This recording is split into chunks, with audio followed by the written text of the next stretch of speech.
believe we're live. So, here we go. Welcome back to the Yes. I think we are right now, live right now. So, welcome back to the Yes Longevity Podcast, Functional Longevity Podcast, where we give you insight on how to get fit, feel younger, and live better. Good afternoon. My name is Chris Borda, best-selling author and owner of Y.E.S Fitness, coming to you from right here in Burlington, Connecticut on this looks like a nice Tuesday afternoon. And what's a very busy week, the week of Christmas. So I don't want to take up too much of your time because I do appreciate you taking time to listen to what I have to say. So let's see, I should talk about our housekeeping real quick.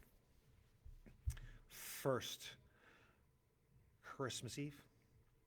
We're doing some private training from 6 to 7 a.m. and then from 7 to 8:30 we're going to run our amazing race, which is a competition amongst the groups of classes in private sessions. And then from 8:30 on we'll be doing our private training and we'll be running our 9:30 group exercise class. We are closed on Christmas Day and we'll be back open Monday morning, December 27th, for our normally scheduled sessions. So there you have it. That's the only housekeeping we have. We're going to have a bunch of people closing in on their 50 workout challenge, so you'll see that popping up here and there. We got a handful of people ready to go. I think maybe even this week and a bunch more next week. So the 50 workout challenge will be completed January 1st. So what I have for you today is I'm going to unveil the top 7 myths you need to know about exercise. And this all came about because I was coaching 3 or 4 clients the other day, and someone asked me about getting rid of the fat in the back of their arms. How come we're not doing tricep extensions? We're not doing any skull crush, any of that kind of stuff. And I said, spot reduction is a myth. So we started getting into other myths. So I said, you know what? This week, I'm going to just talk about some of the biggest myths about exercise that I know. And I had to cap it at 7 because I could have gone on and on and on and on. I don't know any other industry with more myths than the exercise industry. So the first one we're going to start with myth number 1 is I am not working hard enough if I'm not sweating, okay? If I'm not sweating, I'm not working hard enough. And that couldn't be more untrue because just think about this. If I'm laying on the beach, I'm sweating. Does that mean I'm working hard? Does that mean I'm working hard? It has nothing to do with that. Sweating is an inaccurate way of measuring how hard we're working. And sweating shouldn't gauge. You shouldn't use sweating as gauging what kind of workout you're having, okay? Sweating is determined by many factors, okay? And your body, such as the temperature outside, the humidity, and your hydration levels, all has to do with the amount of sweating you're going to do. If you're not hydrated, you're not going to sweat. I don't care how hot it is. So sweat should not be in the equation. And what's more about that is people think the more they sweat, the more fat that they're burning. So during intense cardio sessions, you may feel like your pounds are just melting off of you because you're sweating like crazy. But sadly, that is not the case. And there's research, 2008 ACSM Health and Fitness Journal, I had some research on this, and indeed, you will lose weight when you sweat, but you're losing water weight. We all know that. That makes common sense, right? You're not losing fat. So sweating is just your body's way of cooling down.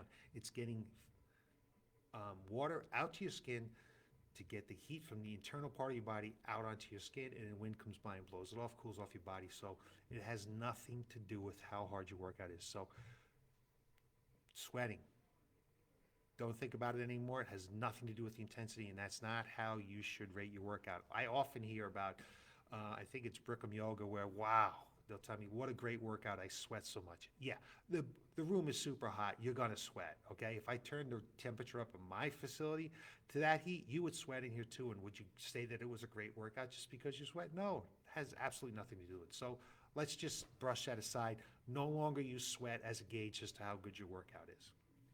Number 2, this has been around a long time. We used to have shirts about this. No pain, no gain. Which is,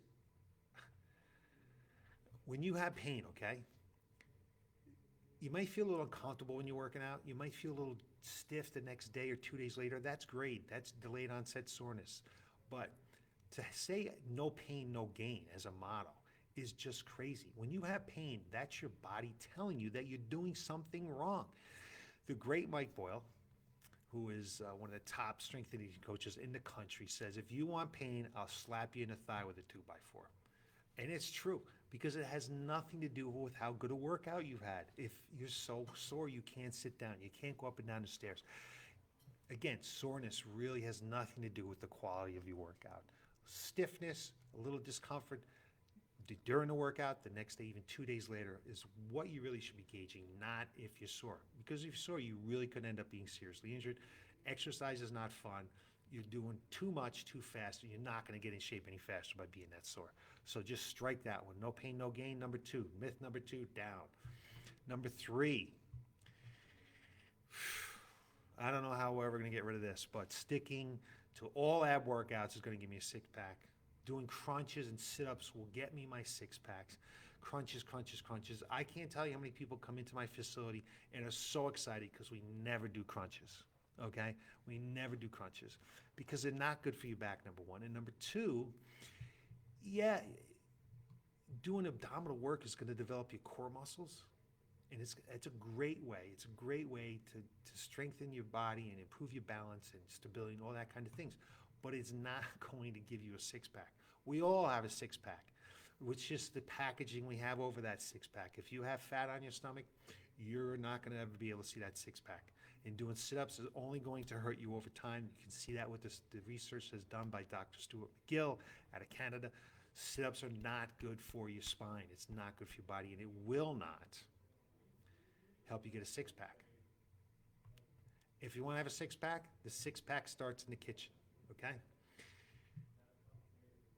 You have to dramatically decrease your body composition down from 10 to 12% for a male or 11 to 13% for a female. That's where it's at. And that requires strict dedication to eating habits, diet, and exercise. So if you have that thick layer, it ain't ever going to happen. So just get sit-ups out of your mind. I'm going to tell you right now, you don't need to do another sit-up the rest of your life. And when we don't do sit-ups in here, people celebrate it because they hate sit-ups. They don't feel good. It bothers their backs, and it doesn't get them any results. So that's number 3. Just stop the sit-up idea and stop the ab workouts. A half an hour abs is not going to get you a six-pack. It's just not going to do it. Okay. Number 4. Stretching helps prevent injuries, and people always wonder why we're not stretching, why are our warm-ups the way they are. So this might be surprising to you, especially if you grew up playing sports and team sports. We always stretch. We did a stretch routine before the games.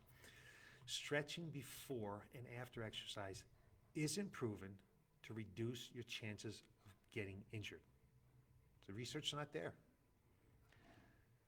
Stretching is beneficial because it prepares the muscles for movement and ease for your workout and your recovery, but research does not indicate that it will reduce injury. So think about that. When we do our warm-ups, we do some static stretching because we want to try to open up the body in some ways, like the chest because we sit all day, or the hip flexors because we sit all day, but it's not really going to help you reduce injuries.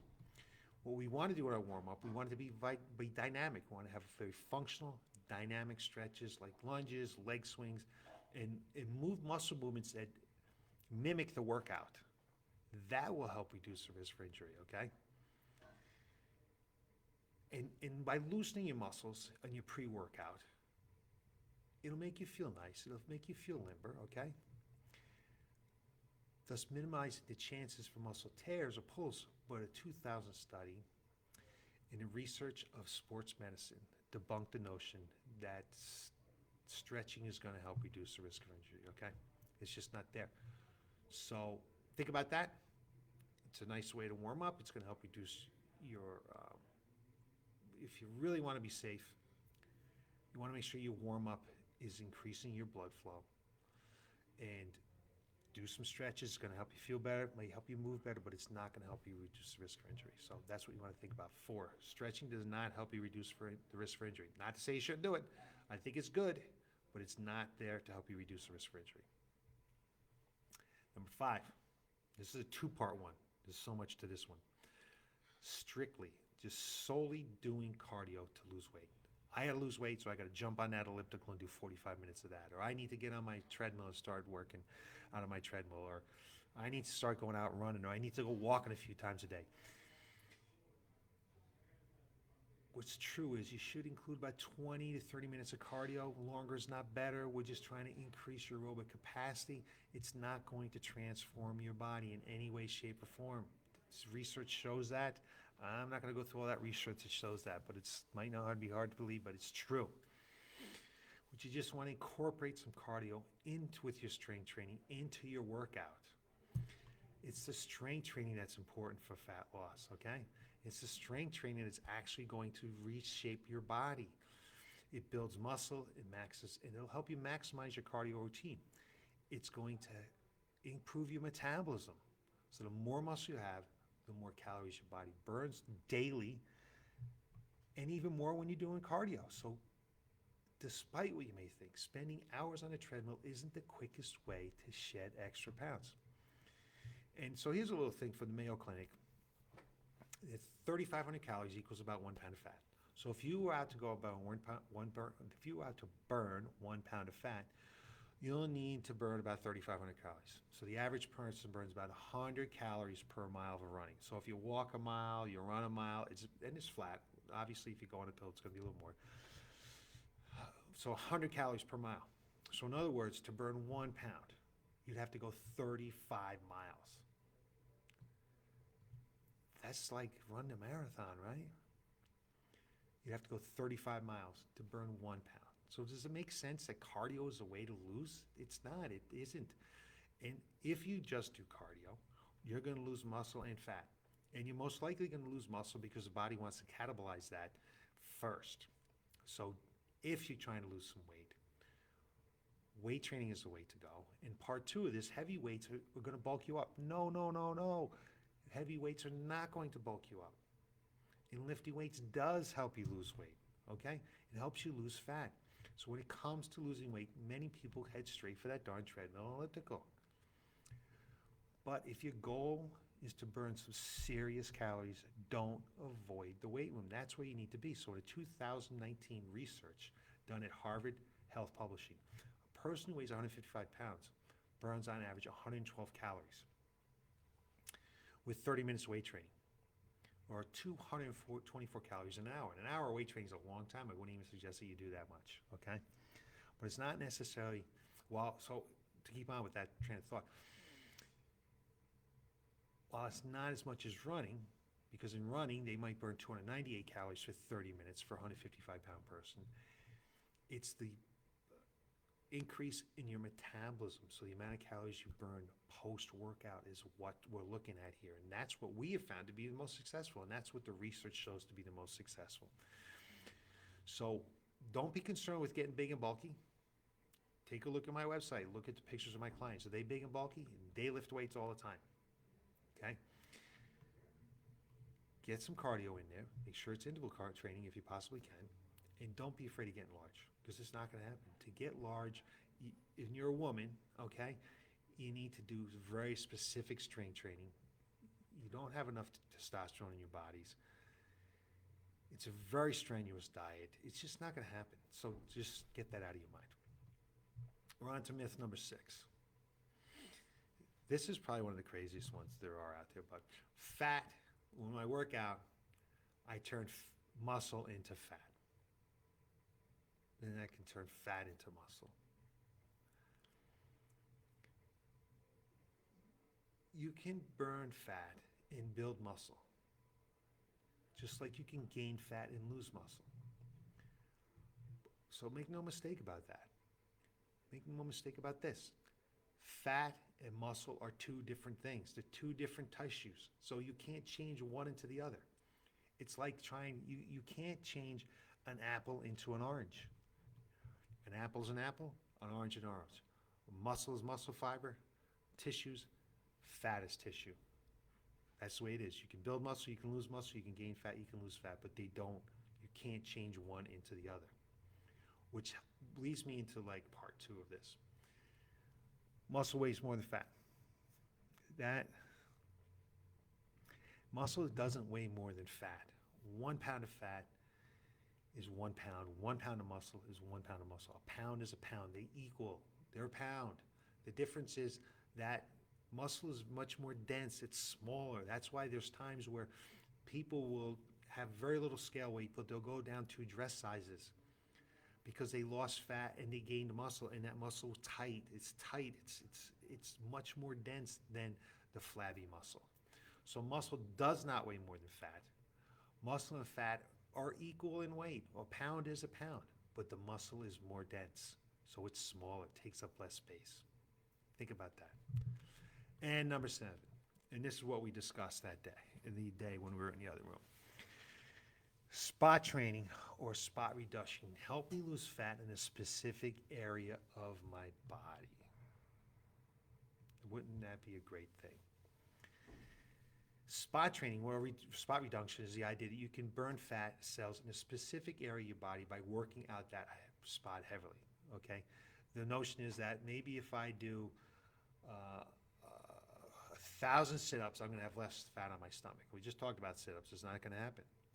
If I do 1,000 squats, it's gonna get rid of the fat on my legs. If I do 1,000 kickbacks, it's going to get rid of the fat on the back of my arm because I'm going to spot reduce those calories, right? Pardon me, those fat cells. Well, all the way back in 1983, University of Massachusetts published a study that if 5,000, that participants do 5,000 sit-ups over the course of 27 days, and there was absolutely no significant change in the subject's body weight or body fat at the end of that study. The research just shows that. It's not going to happen. You can't make the body spot reduce. When we're born with a certain amount of fat cells. We might gain more fat cells as we go through puberty, but we have the same amount of fat cells. Fat cells get bigger and smaller. So what you need to do is you need to take care of your nutrition. That is number 1, and you need to do strength training. If you're trying to reduce the fat on the back of your arm, what they call the bat wing, right? And if you do too many tricep kickbacks, you're going to get the muscle bigger and push it out even more.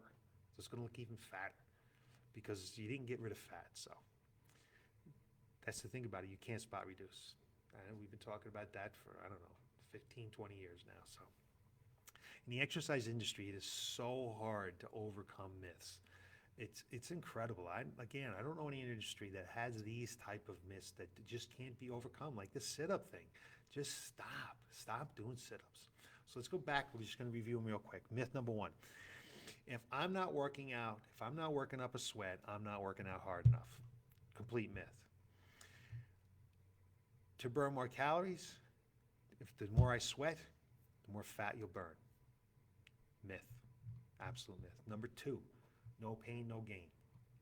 Hey, just the body's telling you something's wrong if you're in pain, so don't do it. Number 3, sticking to ab workouts will give me a 6-pack. Doing crunches and sit-ups will give me a 6-pack. Wrong. Absolutely wrong. 6-pack starts in the kitchen. That's where it starts, how you eat. Number 4, stretching helps prevent injuries. Stretching is great for your body. It can, make you move better, feel better, but it's not going to stop injuries. Number 5, this is a 2-part one, sticking solely to cardio for weight loss. I need to lose weight. I need to do cardio. That's the very first thing I need to do, and I need to do a lot of it. Complete myth. You need to do strength training, which brings us on to part 2 of that. Myth 5, heavy weights will make me big and bulky. Lifting does not help me lose weight. Both are myths. Strength training is the number 1 thing you should do if you're trying to change your body composition, if you're trying to tighten your body up, get thinner. And 2, you're not going to be able to lift enough weights to bulk yourself up. And quite honestly, once we start to age 50, we prescribe only 2 times a week for people to lift weights, male and female. You don't get more out of that 3rd day as we get a little bit older. Myth number 6 is fat can turn into muscle and muscle can turn into fat. Different tissue fibers, you can't change an apple into an orange, which also leads to the fact that muscle does not weigh more than fat. Muscle is more dense than fat. A pound of muscle, a pound of fat, they weigh the same. It's just muscle going to take up less space because it's more dense. And number 7, why this all came about is spot reduction can help me lose fat in a specific area of the body. Just false, not going to happen. Don't try it. All you're going to do is make that muscle bigger, and the next thing you know, your arm will look bigger than it did before you doing those exercises. So there you go. There's our myths. I want to say thank you, everyone, for watching today. I hope this helped you out a little bit. Maybe you've heard some of these before. Maybe you haven't. Maybe you don't believe in any of them. Maybe you believe in all of them. And now, hopefully, you don't believe in any of them, because it is the God's honest truth. The research shows all that kind of stuff. And from here, I just want to wish everyone a Merry Christmas, Happy Hanukkah. I think it's already occurred, Hanukkah. Whatever the thing is, happy holidays. Enjoy your family. Everyone have safe travels. And I will see you again next week at 3:30, where I'm going to give you more insight on how to get fit, feel younger, and live better. Thanks for watching.